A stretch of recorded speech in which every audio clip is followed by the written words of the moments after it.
बहुत समय पहले की बात है। एक दूरस्थ राज्य में महाराज विक्रम सिंह का शासन था।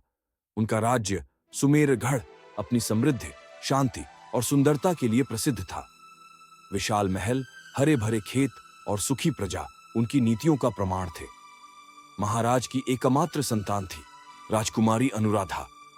राजकुमारी अनुराधा अपनी सुंदरता और बुद्धिमत्ता के लिए पूरे राज्य में जानी जाती थीं।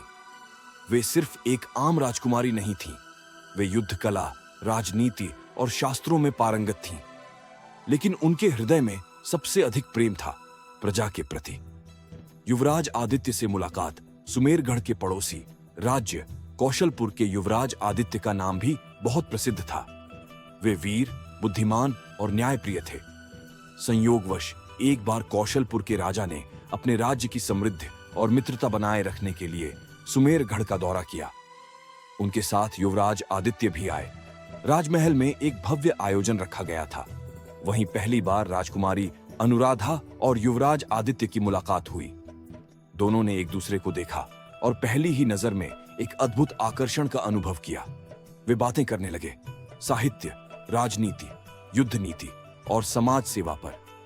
दोनों को ही एक दूसरे की विचारधारा भा गई। कुछ ही समय में दोनों को प्रेम हो गया। लेकिन प्रेम का मार्ग कभी आसान नहीं होता। राजनीतिक साजिशें और कठिनाइयां।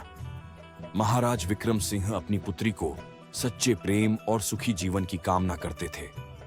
लेकिन सुमेरगढ़ के सेनापति रघुनाथ को यह रिश्ता पसंद नहीं था।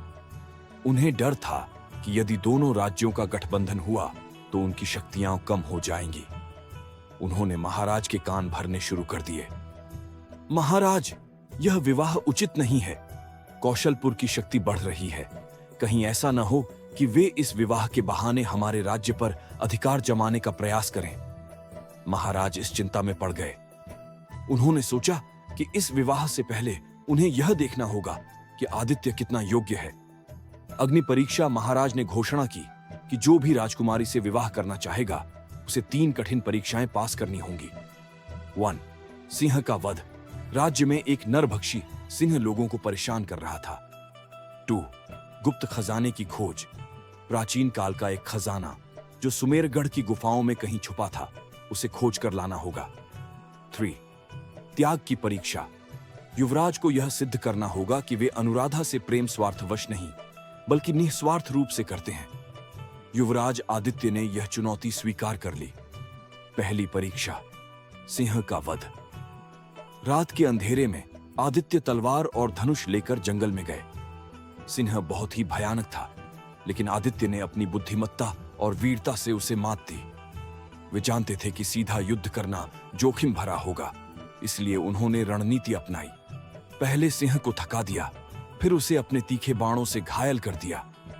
आखिरकार उन्होंने सिंह का वध कर दिया और सुबह दरबार में उसके पंजे लेकर पहुंचे।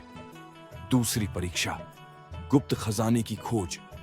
खजाना एक रहस्यमयी गुफा में छुपा था, जहां आज तक कोई नहीं जा सका था।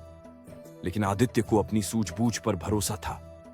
उन्होंने राज्य के वृद्ध पंडितों से गुफा के बारे में जानकारी ली और अनुमान लगाया कि वह कहां हो सकती है। कई दिनों तक कठिनाइयों का सामना करने के बाद उन्होंने खजाने को खोज निकाला और उसे महाराज को समर्पित कर दिया। तीसरी परीक्षा, त्याग की परीक्षा। महाराज ने अंतिम परीक्षा के रूप में एक चुनौती दी। उन्होंने आदित्य से कहा, यदि तुम सच में अनुराधा से प्रेम करते हो तो क्या तुम उसके सुख के लिए अपने प्रेम का त्याग कर सकते हो?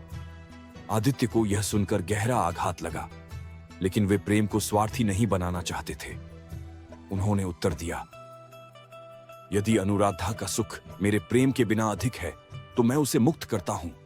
मैं उससे प्रेम करता हूं, परंतु उसकी स्वतंत्रता से अधिक कुछ नहीं। यह सुनकर महाराज भावविभोर हो गए। उन्होंने समझ लिया कि आदित्य का प्रेम निस्वार्थ और सच्चा है। उन्होंने दोनों के विवाह की स्वीकृति दे दी। अमर प्रेम की विजय संपूर्ण राज्य में आनंद उत्सव मनाया गया। अनुराधा और आदित्य का विवाह धूमधाम से संपन्न हुआ। दोनों राज्यों के संबंध और अधिक मजबूत हुए और प्रजा ने इन्हें एक आदर्श युगल के रूप में देखा। समय के साथ वे दोनों एक आदर्श शासक बने और अपने राज्यों को स्वर्ण युग की ओर ले गए। उनकी प्रेम कहानी एक अमर गाथा बन गई। जिसे पीढ़ी दर पीढ़ी सुनाया जाता रहा।